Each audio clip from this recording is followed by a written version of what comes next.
Oh, hello, everyone. Thanks for the invitation to speak here. So today I present the COROB-X project and especially the analogue field test evaluation that we did at the end of the project to test a robotic team to autonomously explore lunar skylights and subsurface lava tubes. I have the honor to present here the work of the whole team of participants. We had the DFKI leading the project. Then we also had GMV, Space Application Services, Latmos, Magillium, Airbus, Sintef, the University of Malaga, and also the Fundación of Santa Barbara. And as you see, I'm from Yardsticks now, but back these days, I was actually the chief technical engineer from TFKI to lead the technical part of this project. So here, I give you some background. So COROB-X was embedded in the strategic research cluster of the European Union projects. So it was the OG14 project, and there were already, starting in 2006, already some OGs beforehand that developed some common building blocks for space operation or space autonomy. And then we had some further calls in the planetary and orbital track, which extended these capabilities and advanced them further. And COROB-X was now the last operational grant that should fuse all them together and had the main objectives to test and validate the SRC technologies and also to verify and demonstrate them in a lunar analog as well as in a terrestrial application. So the goal of this project was to build a team of autonomous and cooperating robots to perform a highly challenging planetary exploration mission. And we took the following space scenario for this. So our goal was here actually to explore lunar lava tube systems because they have a very, very high scientific interest and also ecological interest, because on the one hand side, down below in the subsurface lava tubes, you have access to pristine rocks. But you have also, it provides a shelter from radiation, and you can also seal them easier than on top of the surface. So it's also a very good place for habitats. The challenge is just to get inside of these lava tubes. And what you find, like you see here in this picture in the Marius Hills, you find the skylights where you have a collapsed ceiling. And this is like a vertical entrance where you have to get into it. And COROB-X was trying to tackle this ambitious task. And we were neglecting the first phase, so we neglected the transport, landing, egress, and traversal. So we started at the point that the robots are already in the vicinity of the area, and we were just focusing on the robotic skills, on the autonomy, and not all the other constraints that comes with space as well. And there was also, of course, the ambition to reuse existing software from the previous UGs and also hardware, because there was no time and money to build up new ones. So we used here the Sherpa system with legs, with wheels on top of it as like a big rover. Then we had a small scouting system, the Coyote, and also from Space Application Services, we had the LoveMe-X system. So, and here you see now our planetary reference mission, of course, as an animation, but the first phase was the cooperative area exploration. So we said we are in the area of the skylight and then wanted to detect, okay, what is actually the details around the skylight. So we had the rovers equipped with stereo cameras, time of flight cameras, and also this Coyote system, the small one, also had a ground penetrating radar on its back to also see, okay, what is actually the depth of the ceiling and whether there is even a lava tube down below or whether it's just a sinkhole or something. So we had all the three systems then generating this map. And then we have the mission phase 2. Where we have this cube deployment. So LoveMe-X is shooting a sensor cube into the skylight so that this cube, which is equipped full with sensors, can map the walls, the vertical walls, to give us more information before we start actually mission phase 3, which is then the tethered descent. So the idea is here that Sherpa is deploying a TMDS system, so a tether management and docking system, on the surface. And on this one, Coyote wants to go on top of it, connect through it, and then both systems are connected through a winch system. And then this gives Coyote the possibility now to descend into this vertical part, which is of course like the most crucial thing to do. But with this rope safety, this was an approach we actually wanted to test. Yeah, and then when Coyote lands down on the bottom of the skylight, then the mission phase 4 starts. And then Coyote uses its sensors, time-of-flight cameras, to do an autonomous cave exploration. So explores as much as it can, and then returns back to the TMDS system, which also acts then as a base station to recharge batteries and also upload the map data to the surface. Yeah, so this was what we wanted to show, and in the project we also had some requirement engineering before, and then of course some developments going on. But here on this presentation, I will just focus on the final field testing.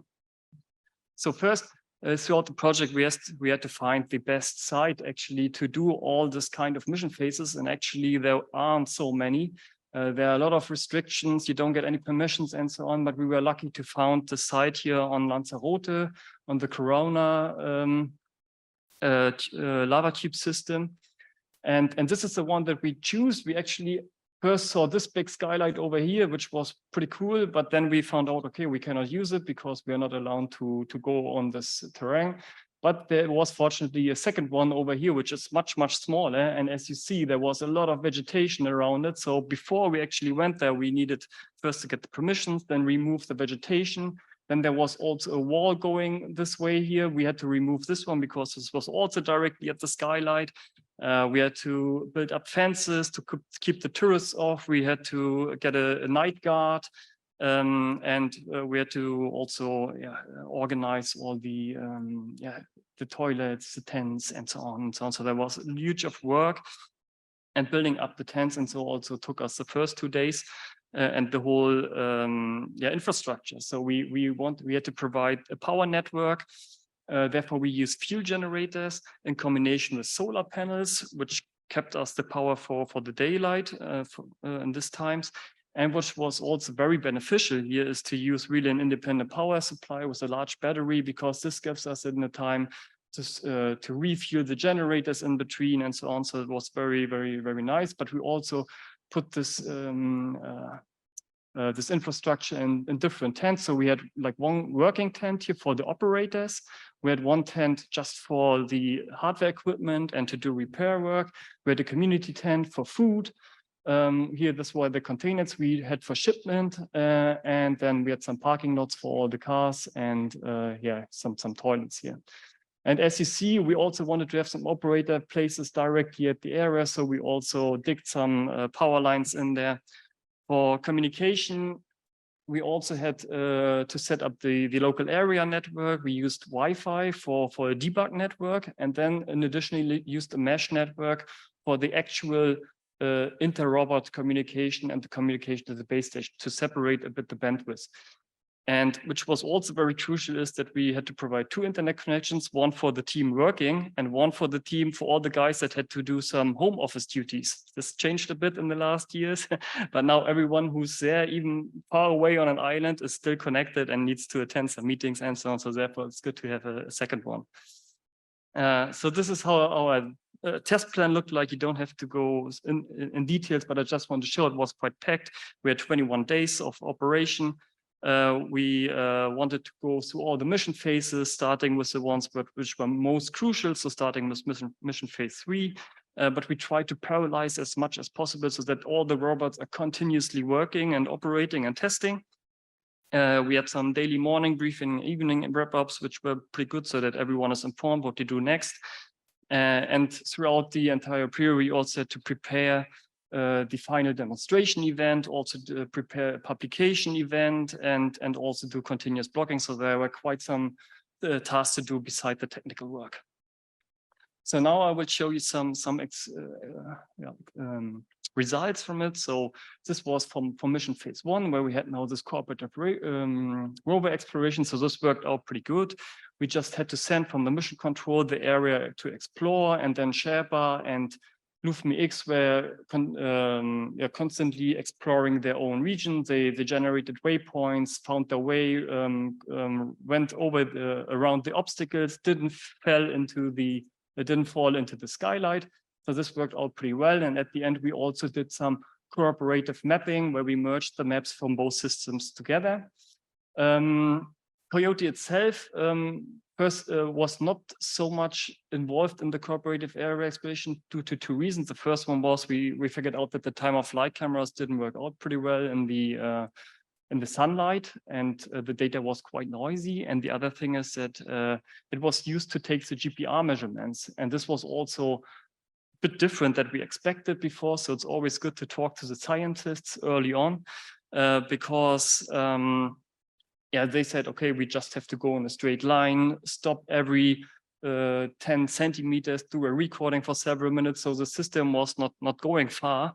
And what we got out is this kind of measurements, which we thought, okay, I don't see anything, but they actually saw something from the ground penetrating radar. So this radargram was seeing something, but actually they also figured out they just see something if they place some metallic object inside of the cave. Then they see the reflections, but other than that, they didn't see the free space. Okay, then this is the cube shooting here, where we shooted the cube. So this was done, but as you see, I mean, this is now slow-mo here, but it fell quite fast in Earth gravity. So that's why space applications came up with some alternative solution, where we said, okay, we put up this pulley construction to lower this sensor cube in a more controlled way, also simulating the moon gravity. Of course, this was not a really realistic trajectory, yes, but we still could evaluate the sensor measurement and also the processing of the sensor data. And as you see, we got a quite nice three-dimensional view of the vertical part of the skylight as well as the landing site. But we also encountered that the communication, the wireless communication that is used really drops very fast when you have already the cube here in like 1 meter depth. You don't get much communication anymore. That's why we had to bring the antenna way over the skylight. Yeah, then we came to the third part, which is the tethered descent. So this starts with this automated TMDS deployment. As I said, Sherpa is connected to the TMDS, already attached with this electromechanical interface, which it has at its tip. And with this, it can lower the TMDS on the ground. Here you see already that the rope is a bit released so that we can place it smoothly on side of the surface. And then after that, Coyote is actually trying to connect to the station. And we did it this way that we had some mechanism to see this optical markers here. We commanded through Wi-Fi with the Coyote system to go into the docking position. And then Coyote is driving on top of the system. And due to this shape of the TMDS system, it also aligns a bit so that Coyote just have to go straight then to the final position, and then it mechanically finishes at the end. And when this is done, then the hotdog interface that is below Coyote and on top of the TMDS is able then to connect. Thereby we lift even further the TMDS system, and then both systems are perfectly aligned, and we can close the latch of this hotdog interface. So this is also an electromechanical interface which was developed in the previous projects. After that, we can lower the mechanism completely, and then Coyote is attached through the tether to Sherpa and can start the actual descent. And for the descending, we were just sending forward commands and synchronously send the unwinding commands to the winch, which is inside the TMDS. And with this, we kept some kind of tension. But as Carlos already mentioned before, also the Sherpa arm was doing some mobile manipulation to keep the tension as good as possible. Here you see now the approaching of the vertical part of it. Here we learned also that you have to find the spot where you have quite some flat passage. If you have some large stones in between, there's also a very good position to get stuck inside of it. And this is what you don't want to do. I mean, we can still go back up again and then try on another spot, but it's good if you make it the first time. So this is where you should look for in the data from the tube before. And here you see that we were just going straight down to the bottom. And this was actually like a simple approach from the software perspective, so just going forward. And this also worked pretty well because this cave that we had here, didn't have so much collapsed stones at the bottom and so it was quite easy to land there. And also to find a spot where you have a horizontal place in order to do the undocking for mission phase 4. So in case you go there to another cave where you have much stones in it, you first actually have to find a very good spot where you have some flat passage or to initiate the undocking. Yeah, the undocking you see here, this worked in this sense, yes, but actually in the final demonstration, it did not work because we had some dust inside of the hot dog interface due to the intense testing throughout the weeks. And hot dog is actually made for space and not that dust resistant. So this is also a lesson learned. Yeah, then we had the fourth and final phase where we did the autonomous cave exploration. Then we developed a 3D mapping component and also a 3D path planner, also with an exploration strategy to explore always the boundary point of your known map. And from there you go to the next one.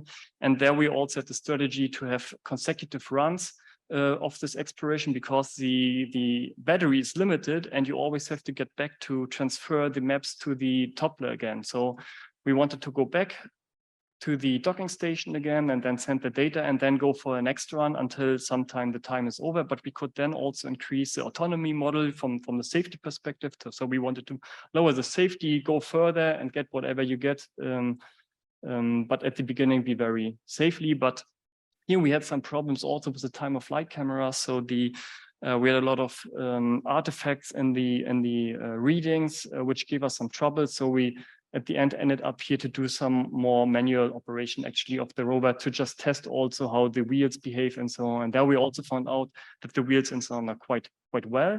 But the skid steering approach on the lava tube is also not the best idea because you can easily get stuck, especially when you do point turns or something. But at the end, you see that we also can generate a good, nice map of the environment. And this is what the robot should actually send up. Yeah, so last slide to just give some overall project conclusions. So in principle, we're pretty happy with all the results. We did some nice tests. We showed that this basic technologies that were already developed beforehand worked out quite nicely. We could show quite a lot of what we wanted to do. We demonstrated this in this planetary analog and also in the terrestrial application in a mine, which I did not show today, but if you're interested in it. And all in all, it was a very good, great effort of all the team, work good together. But we also saw, due to like 9 partners all contributing a bit to it, and then also having some political decisions, what modules to be chosen, so also complicated. We had a lot of interfaces that we need to bridge and so on. And then, I also would like to say again that doing this field test is really important to really see, okay, what is the status of your software, your hardware, how robust is it? So do it, but also do not underestimate the efforts that you have to do in order to get there. So next time we would actually head for something where we even increase the autonomy more, that we put the focus more on mission control, like the DLR did it in the Arches mission, when you are separated from the robots and you have to rely on the autonomy of the systems and also increase the autonomy that you have them working for weeks or something like this, or days at least, and not just for hours. Yeah, and the last thing is we also took Lanzarote for the good weather because it was supposed to rain just 2 days, but actually we had 8 days of rain, we had hail, we had snow, we had tornadoes, so it was a bit different than that, but nevertheless we managed to do some experiments. So thanks a lot. Thank you, Alexander. Thank you.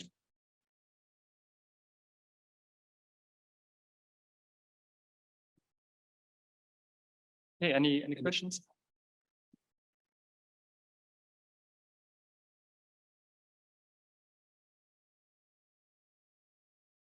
Thank you very much for this great presentation. I'm a PhD student at the University of Luxembourg, and I would like to ask how long can you operate the robot inside the lava tube, and what is the expected exploration coverage inside the lava tube? What's the expected one? Exploration coverage, like the map. Exploration, I didn't. Average. Average. Yeah, okay. So, I mean, all the systems, they're just demonstrator systems. So we just use lithium polymer batteries, and they, depending on like the Sherpa system, runs like 2 hours with the batteries, Coyote almost 3 hours. I mean, inside of the lava tube, we expect very slow speed, something like a couple of centimeters per second. So not more than that. And we expect like a traversal of, at the beginning, maybe just 20 meters, but then coming back again. And due to the fact that we also employed actually these different safety levels, we wanted to say, okay, at the end of the mission, I mean, usually like our reference mission was also 1 lunar day, so 14 days, what we have for the whole mission. And this is the last phase. So we want to do as much as possible at the end. So that we say, okay, if we are close to the end and we explored already the vicinity or the area around the docking station, then we can lower the safety level, which means, okay, increase the speed also of the planner and everything. And even if you go over some obstacle, just go over it and try as much as possible. And then we expect to get more. No? I mean, the Coyote itself can run with a meter per second easily, but that's also not something what you would do in the lava case. Yeah.